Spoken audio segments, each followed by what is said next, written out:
मैं रुखसार हसन, मैं रहमतुल्लाह। आप देख रहे हैं world real reaction YouTube channel. अगर आपको हमारी वीडियोस अच्छी लगे तो चैनल को लाइक शेयर जरूर कर दें। चलते हैं लोग सर की वीडियो है। वीडियो का टाइटल है super power India is scared for us. तुर्की ने यह बयान दिया है, तुर्की के जो रजब तैयब उर्दगान हैं। देखते हैं पहले वीडियो, फिर देते हैं इस पर एक्शन। नमस्कार दोस्तों, डीडी रेड के एक और एक्शन वीडियो में आप सभी का स्वागत है। मैं हूं आलोक। तो आज जो वीडियो लेकर आया हूं वो इंडी वर्ल्ड एंटरटेनमेंट का है और इसका टाइटल है Turkish media India has become super power, this is scary for us. अच्छा जी, तो टर्की की मीडिया भाई ये तो मान रही है कि इंडिया जो है वो सुपर पावर बन गया, बट उन्हें डर क्यों लग रहा है भाई? चलिए देखते हैं क्या है इस वीडियो में और क्यों टर्की वाले इंडिया से इतना डर रहे हैं। चलिए आज एक ऐसी कंट्री के बारे में बात करते हैं जहाँ पर एक फ्लोटिंग पोस्ट ऑफिस है और दुनिया में सबसे हाईएस्ट रेनफॉल इसी कंट्री में होती है और यहाँ पतंग उड़ाना मना है। Uçurtmak yasak, 4 değil. भारत में पतंग उड़ाना मना है? नहीं भाई, किसने कह दिया पतंग उड़ाना मना है? टर्किश मीडिया को कुछ गलत खबर दे दी कि भाई हमारे यहाँ पतंगबाजी बड़ी ज़बरदस्त होती है। 15 अगस्त को होती है, 26 जनवरी को होती है और भी जब मन करे अलग अलग देश के हिस्सों में पतंगबाजी बहुत होती है। हाँ अरे भाई हिमांशु, पतंग उड़ती है ना? हाँ भाई विनीत, पतंग उड़ते हैं भाई? देखो अब बताओ। तो टर्की की मीडिया को देखो, मकर संक्रांति में भूल जा रहा था, हिमांशु ने बता दिया मुझे। मकर संक्रांति को भी भाई पतंगबाजी होती है और टर्किश मीडिया करी कि पतंग नहीं उड़ाए जाते। यार कमाल है, गलत इन्फॉर्मेशन, फेक न्यूज। और वो 4 नहीं बल्कि 6 सीजन देखते हैं। कुछ सिटीज में हवा इतनी ज्यादा पोल्यूटेड है कि वहाँ पर बिताया गया एक दिन पूरा दिन स्मोकिंग करने के बराबर है और वो 17 डिफरेंट लैंग्वेजेस और 844 डिफरेंट बोलियां बोलते हैं। Ve 844 farklı lehçe. Believe me, मैंने काफी सारे गिने हैं। Çok daha fazlasını da sayarım ancak içeriğin girişinde dikkat. हालांकि मुझे लगता है कि ये जो डिटेल्स है जिसे मैंने कंटेंट के इंट्रोडक्शन पर आपका अटेंशन पाने के लिए कलेक्ट किया है वो इनफ है।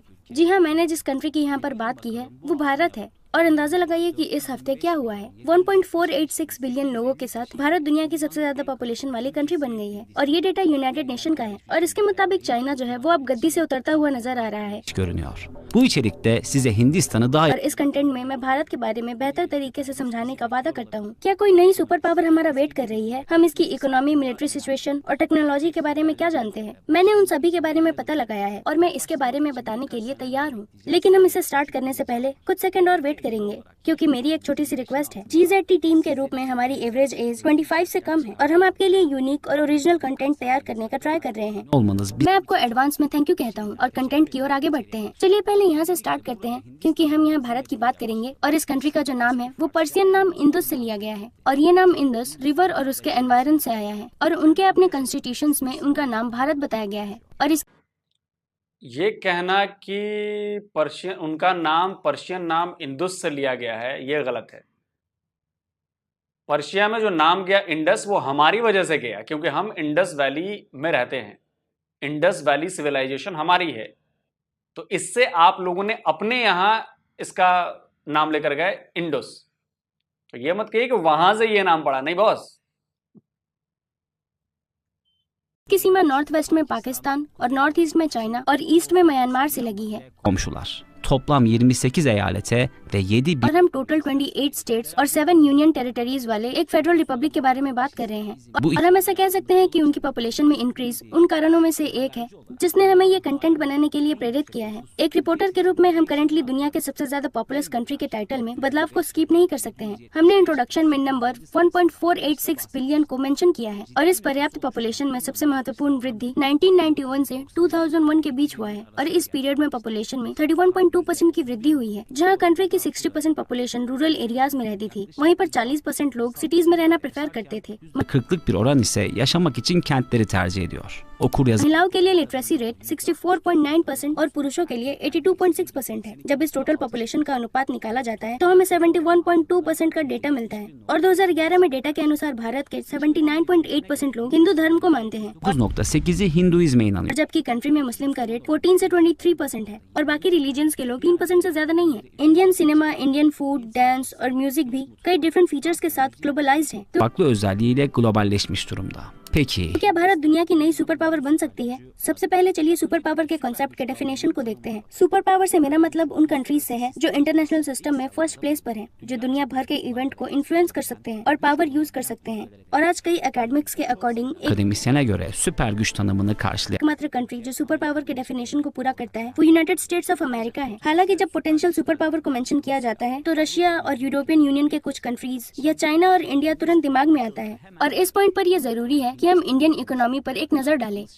burada kritik यहाँ पर क्रिटिकल डेट 1991 है। उस साल तक सोशलिस्ट इकोनॉमी के रूप में डिस्क्राइब की जा सकने वाली पॉलिसीज से लिबरल इकोनॉमी में ट्रांजिशन किया गया था। और इस इवेंट के 4 साल बाद 1 जनवरी 1995 को कंट्री वर्ल्ड ट्रेड ऑर्गेनाइजेशन का मेंबर बन गया। और ये गेम चेंजिंग डिटेल में से एक है। bu da oyunu değiştiren detaylardan biri diyebiliriz. Reformlar başladı. जब रिफॉर्म स्टार्ट हुआ यानी कि 1991 में भारत की इकोनॉमिक साइज $270 बिलियन थी और अब 2021 में ये बढ़कर $2.7 ट्रिलियन हो गई है। और दूसरे शब्दों में कहें तो इंडियन इकोनॉमी 30 सालों में 10 गुना बढ़ गई है। büyüdü. IMF IMF के स्टैटिस्टिक्स के मुताबिक और लेटेस्ट डेटा ये है कि हम 3.8 ट्रिलियन डॉलर्स की इकोनॉमी हो चुके हैं। 3.8 मतलब बहुत जल्द आपको ये खुशखबरी मिलने वाली है कि इंडिया जो है वो दुनिया की 4th लार्जेस्ट इकोनॉमी बनने वाली है। बहुत जल्दी आपको ये खबर मिल जाएगी।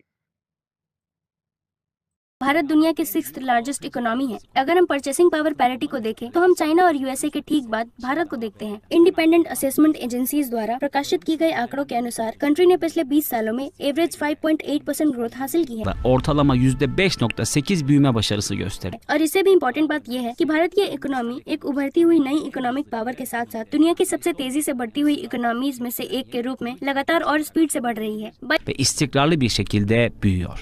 Bu arada By the way, इन सभी स्ट्रॉन्ग डेटा के बावजूद Hindistan devasa nüfusu हम ये कह सकते हैं कि भारत अपनी हाई पॉपुलेशन के साथ पर कैपिटा इनकम के मामले में पुअर कंट्री है। ये पर कैपिटा इनकम के मामले में दुनिया में 139th प्लेस पर आता है और वो नेक्स्ट है। चलिए अपने पिछले सवाल पर वापस आते हैं और सुपर पावर पर डिस्कस करना जारी करते हैं। सबसे पहले हम यहाँ पर मोटिव्स की शुरुआत में उनके इकोनॉमिक डेटा को ग्लोबल लेवल पर रख सकते हैं। इसके अलावा कंट्री की huge young population, market size, production consumption potential जैसे डेटा सुपर पावर बनने की संभावना को बढ़ा देते हैं। gibi veriler süper güç ihtimalini büyük ölçüde artırıyor. Hatta in fact कई इकोनॉमिक एनालिस्ट का ये कहना है कि जब हम 2050 में एंटर करेंगे तो भारत चाइना के बाद दूसरी सबसे बड़ी इकोनॉमी होगी। और दुनिया भर में इकोनॉमी के डेवलपमेंट के लिए ब्रांड्स और कंपनीज का अप्रोच भी बहुत ही इम्पोर्टेंट है। yaklaşımı da büyük önem arz ediyor. अगर दूसरे शब्दों में कहें तो हम ये भी कह सकते हैं कि एप्पल भारत के डेवलपमेंट में क्रिटिकल रोल प्ले करेगा। जब से कंपनी ने आईफोन मैन्युफैक्चरिंग में चाइना पर अपनी निर्भरता को भारत के साथ बैलेंस करना स्टार्ट कर दिया है, तब से चीजें बदल गई हैं। भारत में प्रोडक्शन रेट जो कि 2021 में 1% थी, अब 2022 में बढ़कर 7% हो गई है और 2023 के एंड तक एक्सपेक्टेड रेट 15% है। 10 साल के पर्सपेक्टिव में 70% तक भारतीय प्रभाव की उम्मीद है। Bir Hindistan etkisi bekleniyor. Yine küresel और ये फिर से ग्लोबल स्मार्टफोन प्रोडक्शन जारी रखने में मदद करेगा। küçülen payının और यहाँ हम चाइना की घटती शेयर के भारत की ओर शिफ्ट होने के बारे में भी बात कर सकते हैं। सभी ब्रांड्स के लिए भारत अपनी रेट को 2016 में 9% से बढ़ाकर 2023 में 19% करने में कामयाब रहा है। और हम ये भी देख सकते हैं कि इस पीरियड में चाइना 74% से घटकर 63% पर आ गया है। इसीलिए इकोनॉमिक स्टेप्स ने भारत के सुपर पावर गोल के लिए बहुत ही रीजनेबल कंडीशन प्रोवाइड की है और भारत ये प्रोवाइड करना जारी रखता है। चलिए हम कुछ और मिलिट्री पावर को देखते हैं। सबसे पहले इस टॉपिक के लिए वो जो एनुअल बजट एलोकेट करते हैं वो $49.6 बिलियन है और उनके पास जो मिलिट्री पावर है उसमें वो क्वांटिटी भी शामिल है जिसे कई कंट्रीज अचीव करना चाहती हैं। और उनके पास 1.4 मिलियन सोल्जर्स की एक्टिव यूनिट है। askerden oluşan ये थोड़ा सा वीडियो मुझे लग रहा है पुराना है क्योंकि डेटा भी पुराना है। नया डेटा जो है हमारा जो डिफेंस का बजट है वो नियर अबाउट $76 बिलियन का है। तो 49 आप बता रहे हो तो ये बहुत पुरानी बात है, अपडेटेड नहीं है। दूसरी जो बड़ी इंपॉर्टेंट बात मैं फिर आपसे कहना चाहूँगा कि आपने अभी तक जो वीडियोस देखे आपने इसमें न्यू इंडिया की तस्वीरें नहीं देखी। इसमें आपको गलियां दिख रही हैं, भीड़ भाड़ वाले इलाके दिख रहे हैं, वो पुल से लटके तार वाले विजुअल भी दिखे, लेकिन किसी ने हमारे हैदराबाद की हाई राइज नहीं दिखाई, किसी ने हमारे पुणे की शानदार इमारतें नहीं दिखाई, किसी ने हमारे मुंबई की स्काईलाइन नहीं दिखाई, किसी ने हमारे गुड़गांव की स्काईलाइन नहीं दिखाई, किसी ने हमारे दिल्ली, नोएडा, सिकंदराबाद इनकी हाई राइज नहीं दिखाई, किसी ने हमारी सिलिकॉन वैली बेंगलोर का नहीं दिखाया। आपने गौर किया? नए इंडिया की तस्वीरें नहीं दिखाई इन्होंने। अब पता नहीं आगे वीडियो में दिखाएंगे कि नहीं दिखाएंगे, आई डोंट नो, बट अभी तक तो नहीं दिखी है। हाँ, भारत की जो गरीबी की तस्वीर है वो जरूर इन्होंने दिखाई। oluşan aktif birliklere ek 900 bin और साथ ही 9 लाख सोल्जर्स की रिजर्व यूनिट भी है। इनफैक्ट उनके पास सोल्जर्स का नंबर इतने क्रिटिकल पॉइंट पर है कि इससे वर्ल्ड रैंकिंग में कई बैलेंस बढ़ सकते हैं। और होलसेल मिलिट्री के मामले में वो यूनाइटेड स्टेट, रशिया और चाइना के बाद 4th प्लेस पर है। Birleşik Devletleri Rusya ve Çin'in ardından 4. sırada olsalar da personel sayısı devreye girdiğinde लेकिन जब पर्सनल के नंबर की बात आती है तो भारतीय आर्मी रशिया से आगे, यूनाइटेड स्टेट्स और चाइना के बाद तीसरे स्थान पर है। कंट्री की इन्वेंट्री भी काफी डाइवर्स और काफी स्ट्रॉन्ग है पेज और ये कहना काफी संभव है कि 4,426 बैटल टैंक्स और 6,704 आर्म्ड कॉम्बैट व्हीकल्स और 290 सेल्फ प्रोपेल्ड आर्टिलरी और 7,414 टावर आर्टिलरी और 29 रॉकेट प्रोजेक्टर्स एक बहुत ही मजबूत लिस्ट बनाते हैं। oldukça güçlü bir liste oluşturduğunu söylemek gayet mümkün. Hava kuvvetleri और एयरफोर्स भी उतनी ही स्ट्रॉन्ग है। इसमें 676 फाइटर एयरक्राफ्ट, 809 अटैक एयरक्राफ्ट और 323 ट्रेनर एयरक्राफ्ट है eğitim uçağı var. और 666 हेलीकॉप्टर्स, 16 अटैक हेलीकॉप्टर्स और 857 कैरियर हेलीकॉप्टर्स को लिस्ट में ऐड किया गया है। İyice uzatmış of durumda. Course aircraft carrier से लेकर फ्रिगेट तक नौसेना भी बहुत ही स्ट्रॉन्ग और सक्षम है। Dolu ve muktedir. हालांकि भारत के लिए सबसे रिमार्केबल डिटेल न्यूक्लियर इशू है। Nükleer konusunda karşımıza çıkıyor. Stockholm Uluslararası Stockholm international peace research institute के लेटेस्ट रिपोर्ट के अकॉर्डिंग भारत के पास करीब 130 से 140 न्यूक्लियर हथियार हैं और इस नंबर में भारत सबसे ज्यादा न्यूक्लियर वॉरहेड वाला 7वां राज्य है। Hindistan en çok nükleer başlığa sahip हमें एक और डिटेल देखना चाहिए जो कि मिलिट्री और इकोनॉमिक स्टैंडर्ड्स जितनी ही इम्पोर्टेंट है और वो एक्चुअली इंडिया की टेक्नोलॉजी और सॉफ्टवेयर पावर को इफेक्ट करता है। farklı bir detaya daha bakmalıyız. Hindistan'ın teknoloji ve yazılım और इससे पहले कि हम इस टॉपिक पर बात करना स्टार्ट करें, चलिए डेटा पर नजर डालते हैं। रिजर्व बैंक ऑफ इंडिया द्वारा शेयर किए गए 2022 के स्टैटिस्टिक्स के अनुसार भारत का सॉफ्टवेयर सर्विस का एक्सपोर्ट 200 बिलियन डॉलर के लेवल को पार कर गया है। 200 milyar dolar seviyesini geçti. दुनिया में हर 10 सॉफ्टवेयर चलिए तो इस डेटा को भी अपडेट कर दिया जाए। जो लेटेस्ट डेटा है ये 200 बिलियन डॉलर्स का डेटा बता रहे हैं, जो पुराना डेटा है, बहुत पुराना डेटा है। नया डेटा जो है वो है 320 बिलियन डॉलर, 320 बिलियन डॉलर्स का डेटा है। ये हमने सॉफ्टवेयर इंडस्ट्री से कमाया है, इतना एक्सपोर्ट किया है। तो कहां 200 बिलियन डॉलर और कहां 320 बिलियन डॉलर, बड़ा फर्क है। बहुत तेजी से चीजें बदल रही हैं, 5th गियर में गाड़ी चल रही है। एक्टिविटीज में से 4 या ज्यादा सटीक रूप से खरीदारी में से 4 एक्टिविटीज इंडियन सॉफ्टवेयर डेवलपर्स द्वारा किया जाता है। तो चलिए कुछ इन्फॉर्मेशन की बात करते हैं जो कि इस टॉपिक पर आपका ध्यान खींचेगी। और ज्यादातर इंडियन सॉफ्टवेयर डेवलपर्स अपने घरों से काम करते हैं और इंटरनेट की स्पीड वर्ल्ड एवरेज से काफी ऊपर है और वो कई कंट्रीज स्पेशली कनाडा, जर्मनी और यूके को डिफरेंट लेवल पर सर्विस प्रोवाइड करते हैं। Çok sayıda ülkeye इसके अलावा दुनिया भर में 16 डिफरेंट टेक्नोलॉजी जायंट्स के CEO इंडियन ओरिजिन के हैं। 16 farklı teknoloji devinin CEO और मुझे लगता है कि 2 सबसे फेमिलियर फिगर्स गूगल के सुंदर पिचाई और ट्विटर के जैक डॉर्से हैं। तो वो इस रिगार्ड में इतनी दूर तक कैसे पहुंच गए? Peki bu konuda nasıl bu kadar ileri Jack Dorsey Indian थोड़ी ना यार, ये क्या गलत जानकारी है। जैक डोर्सी इंडियन नहीं है, इंडियन तो नहीं है ना। gittiler? Öncelikle internetin सबसे पहले चलिए 1950 के दशक में वापस जाते हैं। 1990 के दशक से भी पहले जब इंटरनेट हमारी लाइफ में शामिल हो गया था, भारत के the then prime minister Nehru ji ने भी ये कहा कि इंफॉर्मेशन टेक्नोलॉजी भारत का डिजायर और उसका पैशन है और हम यहीं से अपना फ्यूचर बनाएंगे। और दूसरे शब्दों में सफलता का ये सपना और अप्रोच बहुत ही ओल्ड है। इस प्रक्रिया के कॉन्स्टिट्यूशन में इंजीनियरिंग 1950s में इंफॉर्मेशन टेक्नोलॉजी की बात चल रही थी, नेहरू जी ने ऐसा कुछ कहा था।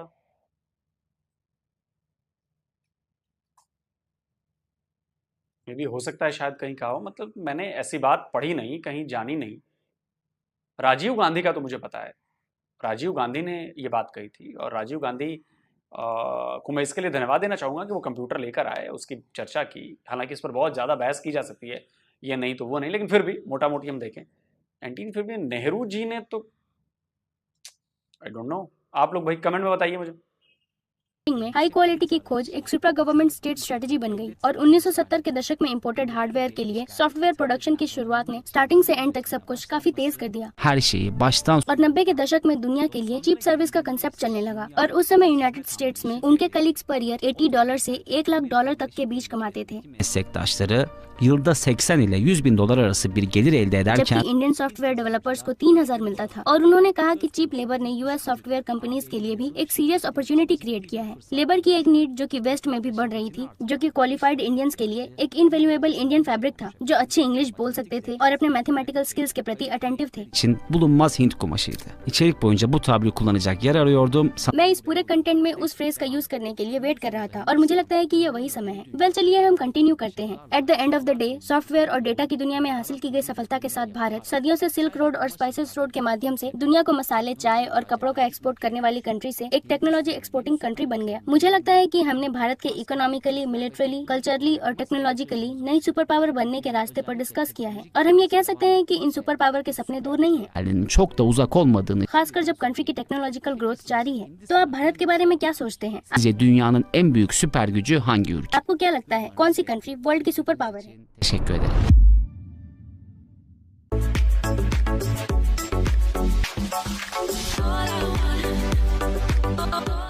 इस्लाम हयातीर ने कमेंट किया है, आप मुसलमानों पर हिंदू के अत्याचार को जोड़ना भूल गए हैं। नेक्रोन मास्टर ने कमेंट किया है, वो सुपर चंक्स बन जाते हैं। अर्थमेटिक्स को मैथमेटिक्स के साथ कंफ्यूज ना करें। इम्पिटी कंट्री को सिर्फ एक्सप्लॉइट किया जा सकता है।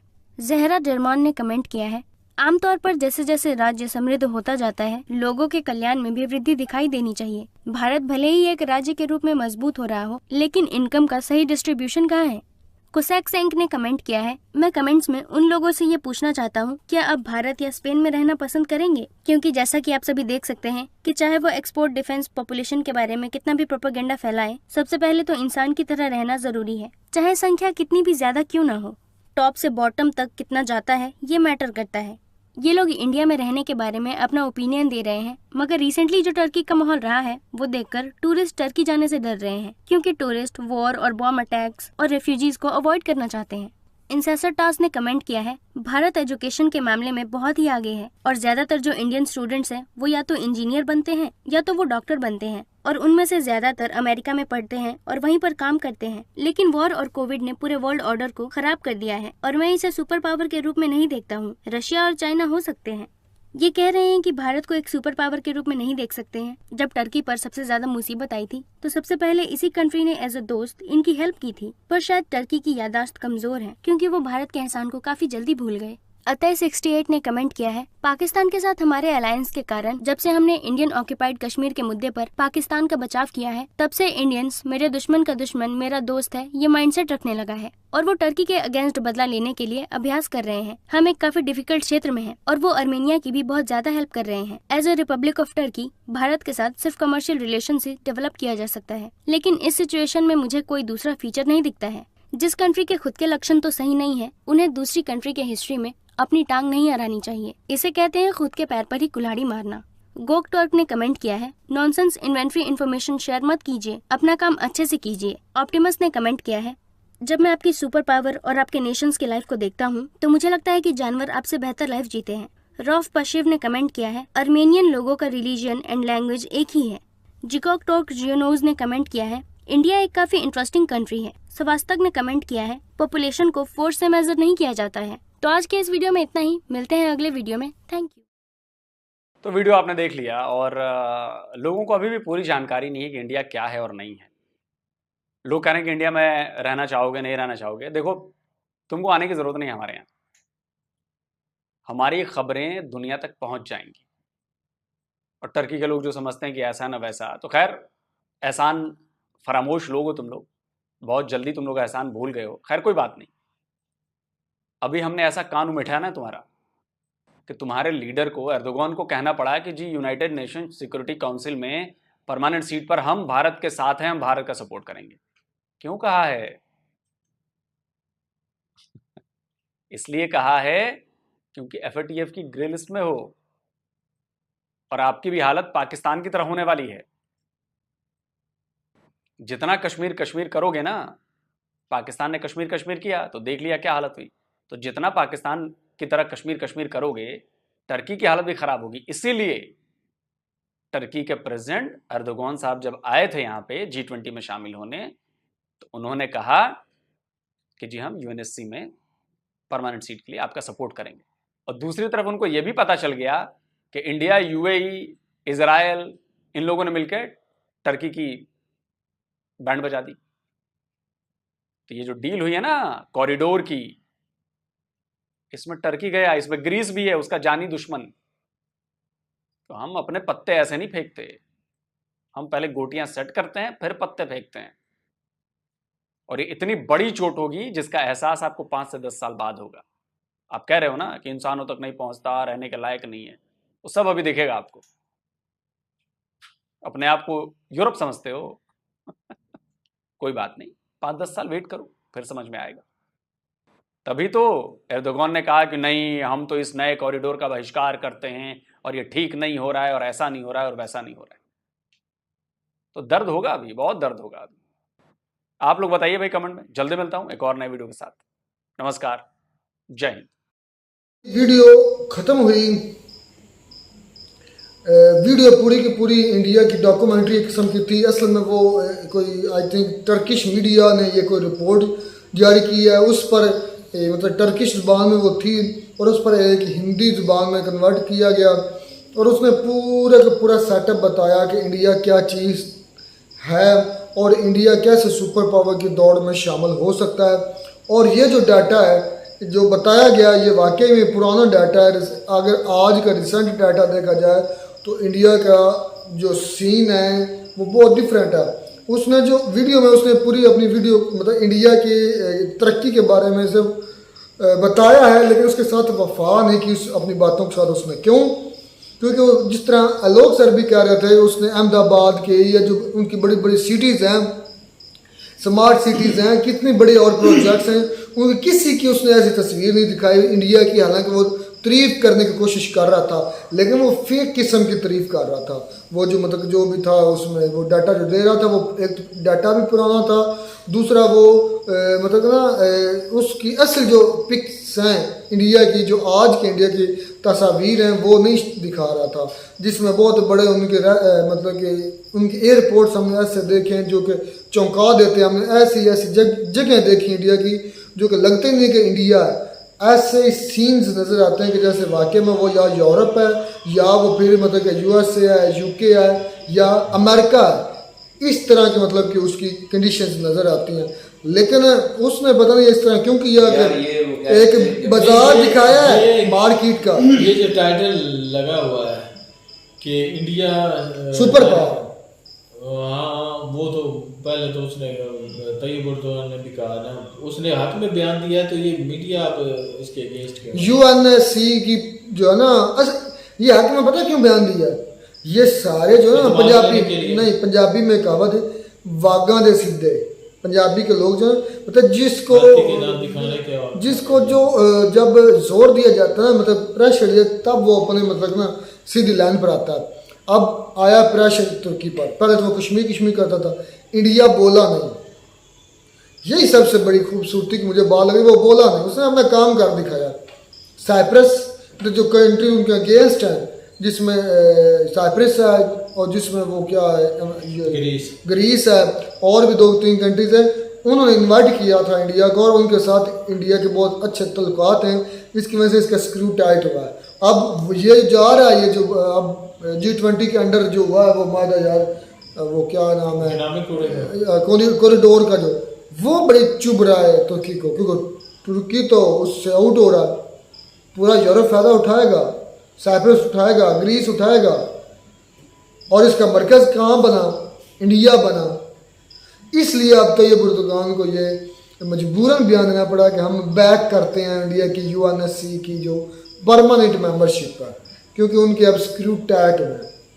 और इंडिया आज का इंडिया का हकीकत में देखा जाए तो एक अच्छी मतलब बढ़ती हुई कंट्रीज में शामिल है। दुनिया की 5वीं इकॉनमी है और इकॉनमी बताती है 3.8 ट्रिलियन। और वो कह रहे हैं कि आने वाले वक्तों में थोड़े टाइम में वो कह रहे हैं कि आने वाले वक्तों में चौथे नंबर पे आ जाएंगे। तो भाई उनको पता है, उनको यकीन है अपनी तरक्की पे और वो कर रहे हैं। तो वो जिस तरह से बढ़ रहे हैं, इस तरह मुझे लगता है कि बहुत जल्द वो चौथे नंबर पे भी आ जाएंगे। ये सारा लोग सर ने भी बताया कि ये डाटा था ये पुराना था, उनको भी नहीं पता ये कब की वीडियो है। तो पुराने डाटे के मुताबिक इस तरह इंडिया पहले कौन सा शुरू से इतना डेवलपमेंट थी इंडिया में पहले था, मतलब इस तरह के अभी भी ऐसे इतना पुराना नहीं है ये वीडियो जितना वो बता रहा है या जितना वो शो करने की कोशिश कर रहा है। अब जो उसने इंडिया का बाजार दिखाया, वो बैनर्स मैं मानता हूँ ऐसे बाज़ार आज भी इंडिया में मौजूद हैं, लेकिन अगर वो दिखा रहा है तो उसको फिर वो भी चीज़ें दिखानी चाहिए जो इंडिया में असल में भी मौजूद है, जिसमें बड़े बड़े उनके प्रोजेक्ट्स हैं। भारत माला इतना बड़ा उनका प्रोजेक्ट है, पता कितनी और भी चीज़ें काबिल दीद है जो हैरत गुम कर देती है, वो भी दिखाना चाहिए। मैं ये नहीं कहता कि ये क्यों दिखाया वो क्यों दिखाया, दोनों दिखाने थे। फिर अगर वो बाज़ार दिखाया तो फिर हकीकत में वो उनके जो है मतलब कि रेलवे के प्लेटफॉर्म दिखाते, उसके बाद अच्छा है सारे लोग ने बड़ी यार ना मुझे लगा बड़ी बुरी बात की है कि ज़्यादातर बुरी बातें करते हैं, घटिया बातें करने लग पड़े हैं। ये बात मेजर साहब बातें करते हैं ना तो वो एक तरीके के साथ करते हैं, वो कुछ समझ में नहीं आती। ये कह रहे थे कि इंडिया पाकिस्तान ये कश्मीर कहता था, उसकी ये हालत हो गई है, तो अब ये तुर्की ने किया उसकी ये हालत है। ये मुझे बात समझ में नहीं आ रही, ये फिर कुछ साजिश है कि जो भी कंट्री जो है ये कश्मीर करेगा उसको बैन अवी सतह पर कमजोर कर दिया जाएगा। ये बात अफसोस है तेरी छोटी अकल में बात मुझे और मैंने समझा तो क्या उस लोग को गैर मौजबाना बात कर दी, आप गैर मौजबाना बात कर रहे हैं, गैर इखलाकी बात कर रहे हैं। मैं कहता हूँ सोच आपकी घटिया हो गई है। उन्होंने सिर्फ इतनी बात किया कि हम करके दिखाते हैं, और करके दिखाया भी था। पाकिस्तान को फाइटर में किसने रखा था, किसकी वजह से गया था? इंडिया ने सबूत दिए थे फाइटर को और IMF को, उसकी वजह से पाकिस्तान गया था। तुर्की के जो मिलिटेंट्स हैं पाकिस्तान में आते हैं, जो कश्मीर में जिहाद करते हैं, वो सबूत देगा इंडिया तो जाएगा फाइटर में। तुर्की कुछ करे या ना करे, लेकिन जब वो पाकिस्तान की सपोर्ट करता है तो इंडिया के लिए वो कौन सी अच्छी बात है? इंडिया को क्या नहीं पता है? तो यही है ना बैन अवी सतह पर साजिश है। ये तो स्टैंडर्ड हो जाता है ना भाई, डबल स्टैंडर्ड हो जाता है। तुम्हारी सोच हमेशा छोटी रहनी है। मैं इस चीज से हैरान रहा हूँ। मैंने एक आज कमेंट पढ़ रहा था, मैंने जब हमने बात की ना वो इंडिया के जो 4 जवान मारे गए थे, तीन तो उस पर मुझे कमेंट नीचे कह रहे थे कि हम बोलते नहीं, हमने करके दिखाना, हमने ये सबूत आपको नहीं देने, पाकिस्तानी अवाम को नहीं देने, पाकिस्तान के ऑफिशियल्स को देंगे और IMF को देंगे, ताकि पाकिस्तान फिर जाए जो फैटफ की ग्रे लिस्ट में या ब्लैक लिस्ट में। हम उसे सबूत देंगे और आगे का काम IMF और फैटफ का है, और यही बात तुर्की पर लागू करेंगे। तुर्की अगर करता था ना तो ग्रे लिस्ट में जाकर फिर ब्लैक में जाएगा तो लग पता जाएगा। इसलिए तुर्की को थोड़े से होश के ना खा गए, मतलब कि उनके पास ये असल में तुम्हें समझ है, ये पावर है उनकी। तुम साजिश कहते हो, ये पावर है, इसे पावर कहते हैं, साजिश नहीं कहते। अगर तुम साजिश क्यों नहीं करते पाकिस्तानी किसकी? इंडिया के खिलाफ क्यों नहीं करते? क्योंकि पावर नहीं है, कोई आपकी मानता नहीं है। मेरी बात सुने, इंडिया में कोई मसला हो जाता है ना तो वो सबसे पहले ISI कहते हैं और पाकिस्तान का लिंक करते हैं। ठीक है, वो मैं मानता हूँ। तुम इंडिया को क्यों नहीं गिरा पा रहे, क्या मसला? तुम साजिश क्यों नहीं कर, क्या तुम्हें अकल नहीं है? मेरे पास देखा, मेरे पास कोई अथॉरिटी नहीं है। अथॉरिटी नहीं तो बात की फिर क्यों करते हो? अपने मुंह से बड़ी बात कर देते हो, अपने कद से बड़ी बात कर देते हो। मैं तो चौंक गया था अपने लोग से क्या कह रही, उन्होंने कोई ऐसी गैर इखलाकी गैर जिम्मेदार बात नहीं की। उन्होंने ठीक बोला है, वो बोलते नहीं, वो करके दिखाते हैं। करके दिखाया कि नहीं दिखाया पाकिस्तान को? अब फिर करेंगे, ये ज़हन में रखना आने वाले कुछ, और यह भी ज़हन में रखना आने वाले कुछ सालों या चंद 1, 2, 4 साल में बहुत सख्ती आने वाली है पाकिस्तान पर, ये ज़हन में रखना। वो तो आ गई है, वो तो अभी नहीं आ गई है भाई। अभी ये गेम अंदर से चल रही है इंडिया की तरफ से, ज़हन में रखना। तो इंडिया शुरू से चला रहा है भाई, वो अपनी तरफ से पता नहीं वो क्या कुछ कर रहा है, ये कोई नई बात है। इंडिया पता नहीं क्या पाकिस्तान को, भाई इंडिया कुछ करे या ना करे, ये अपनी, ये हमारे अपने ही कर रहे हैं। इंडिया की मजाल नहीं थी कि इंडिया पाकिस्तान को कोई, वजह ये है कि हमारे अपने जो है वो पाकिस्तान के साथ मुखलिस, इसलिए इंडिया को मौका मिल जाता है तो वो मौके का फायदा। सोचो अगर मतलब इंडिया सुपर पावर बन गया, क्या होगा आपका? दुनिया को तंग ही करेगा भाई, और क्या करेगा? सुपर पावर बन गया तो अफसोस है। हाँ, अफसोस ही है, अफसोस इस बात पर। दुनिया को कैसे तंग करेगा? वो इस तरह करेगा ना। मुझे यार बड़ी बुरी बात लगी है जिस तरह जब लोगों ने कहा कि तुर्की कश्मीर करता उसकी क्या हालत होगी, पाकिस्तान करता था उसकी क्या हालत हो गई है। तो मैं कहता हूँ अगर ये बन गया ना तो इससे दुनिया को बड़ा नुकसान होगा। वाद मुल्क है पूरी दुनिया में एक पाकिस्तान, जिसको इंडिया की तरक्की से पेट में मरोड़ उठते हैं, दर्द होता है, जलन होती है। अदरवाइज बाकी तमाम कंट्रीज के साथ दोस्ताना तल्लुकात चाहते हैं और कर भी रहे हैं और कर रहे हैं और करते रहेंगे। सिर्फ वाद कंट्री पाकिस्तान है जिसको सिर्फ और सिर्फ राग लापने के और हवा में शापर फेंकने के और सिवाय इल्ज़ाम तराशी करने के या पेट में जुगतबाजी करने के और कोई काम नहीं है। लेकिन पूरी दुनिया उनके साथ खड़ी है और रहेगी, ये वक्त में वक्त साबित कर रहा है और मजीद करेगा। मैंने जिस तरह वो आज खुदा न खास्ता मैं नहीं चाहता इंडिया और पाकिस्तान की अगर वॉर होती ना, पता नहीं चाइना भी तुम्हारे साथ खड़ा होगा कि नहीं होगा, तमाम कंट्री इंडिया के साथ खड़ी होगी, ये ज़हन में रखना। खुदा न खास्ता ऐसी की नौबत आए, मैं नहीं चाहता, लेकिन ये हकीकत है, ये लिख लो आज से और साइन करवा लो मुझसे। चाइना का भी नहीं पता कि वो खड़ा होगा कि नहीं होगा, रशिया भी उनका, यूएसए भी अब उनका, यूएसए पहले आपकी साइड पे थोड़ा बहुत करता है, अब यूएसए भी उनका, रशिया भी उनका, सऊदी अरब भी उनका, ईरान भी उनका, चारों तरफ नज़र घुमाओ ना, तुम बिल्कुल तनहा रह गए पूरे आलम में, पूरी दुनिया में। हकीकत बात है, सही है, कोई बात नहीं है। मिलता है नई वीडियो में, तब तक दीजिए इजाज़त, अल्लाह हाफिज़।